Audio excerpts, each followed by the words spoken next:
Agradezco a Stephanie Enaro, consultora geopolítica, que esté con nosotros en el estudio para hablar de este tema. Bienvenida, Stephanie. Hola, ¿qué tal, Pedro? Muy buenas noches. ¿Cuál, primero que todo, es tu análisis de este conflicto? Hace un momento me decías fuera del aire que lo ves similar a lo de Rusia y Ucrania en cuanto a la polarización, en cuanto a qué lo estás viendo igual. Es similar en cuanto a la polarización, puede llegar incluso a ser similar en cuanto a la duración. Esto no fue un hecho aislado de parte de Hamás, es un ataque que fue planeado por meses, incluso años, y conforme se vayan involucrando más países a la región, se puede volver más complicada la ecuación.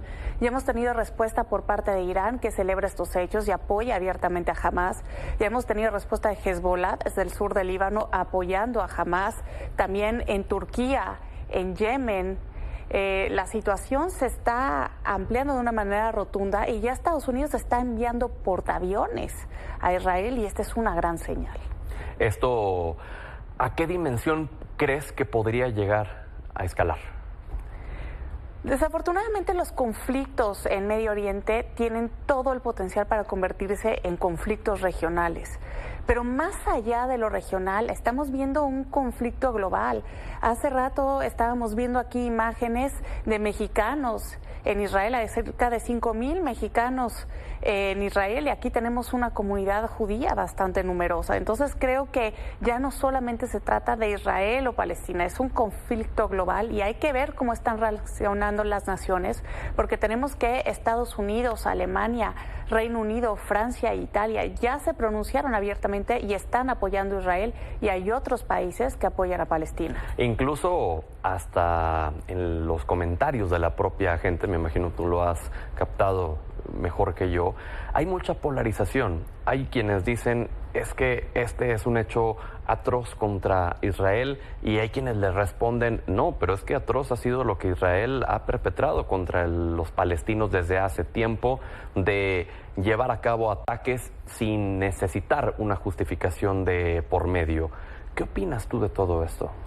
Mira, esto ya está llegando hasta las trincheras de los partidos políticos. Ya hablan que si uno apoya a Israel es de derecha, si yo apoyo a Palestina es de izquierda, ¿no? Y ya incluso está tomado por los republicanos, ¿no? Que culpan a Biden de lo que está pasando por el dinero que le descongeló a Irán.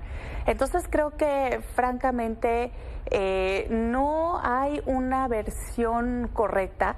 Lo único que te puedo decir es que la guerra, como lo decía Harry Patch, el último veterano británico que murió en el 2009, es un asesinato organizado y a los que les deberían de dar las armas es a los políticos para que ellos resuelvan sus diferencias y no a los ciudadanos, porque de un lado vemos un conflicto territorial de un territorio que ha sido ocupado desde 1948, pero también de otra nación que tiene derecho a existir y regresa a una tierra de la que tiene derecho histórico.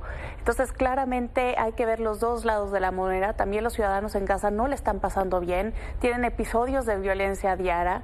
La mayoría de la población no tiene que comer, solamente tienen 13 horas de electricidad al día y la mitad de la población joven está desempleada. Que hoy con este anuncio que daba el primer ministro israelí de cortar los suministros prácticamente a la población de Gaza, pues esto también por muchos ha sido condenado. Otros han dicho, bueno, pues es lo menos que puede hacer el primer ministro.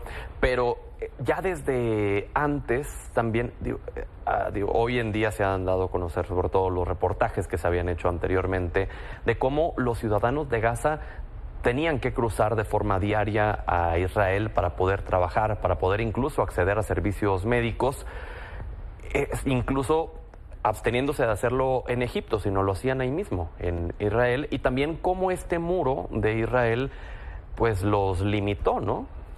Sí, así es, tenían que cruzar con visas especiales para poder trabajar y eso nos habla de la difícil situación que se vive ahí y de que este conflicto se podía prever desde hace mucho porque las circunstancias no han mejorado y a la comunidad internacional se le olvidó que tenían que crear un Estado con dos soluciones y hoy se vuelve a poner bajo la mesa porque ya incluso hasta el precio del petróleo aumentó y ese precio lo pagamos todos. ¿Es posible una solución entre dos partes, entre estas dos partes?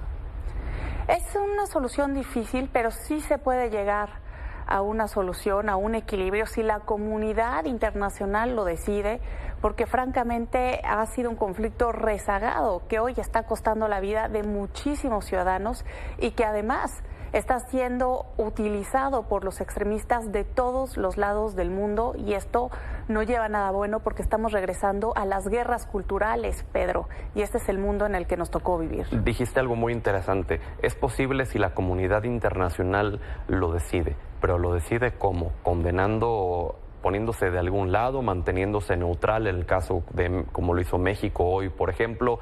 ¿Lo decide cómo? Lo primero que hay que hacer es impulsar al diálogo. Países como Estados Unidos, Qatar o Egipto son los que más posibilidades tienen de apagar este fuego. Pero definitivamente, Pedro, tenemos que llegar a un lado donde se condene la violencia de ambos lados. Ninguna vida humana merece estar exterminada de esa manera. ¿Y el papel de la ONU? ¿Qué papel tendría que estar jugando en esto? Desgraciadamente la ONU ya parece más un club de debate que otra cosa. Hay muchas pláticas, muchas reuniones, pero no sucede absolutamente nada. Y sí hay que notar que Israel es el país de la ONU que más resoluciones ha ignorado de manera histórica, y esto debería de acabar. Todos los estados deben de ser tratados de la misma manera. Digamos que en la ONU, pues sí, se condena y qué lamentable y todo, pero son puros dichos, no acciones. Así es, y lo mismo está pasando en el caso de la guerra de Rusia y Ucrania. Hay condenas, pero no se transmiten acciones.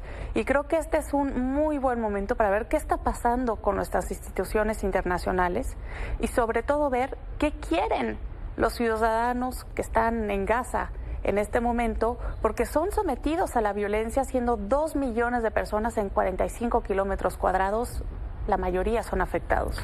Al verse tan vulneradas ambas partes, insisto en preguntar, y yo sé que es una respuesta muy complicada, pero ¿cuál podría ser un punto medio de ambos para decir, ok, llegamos a esto y aquí la dejamos?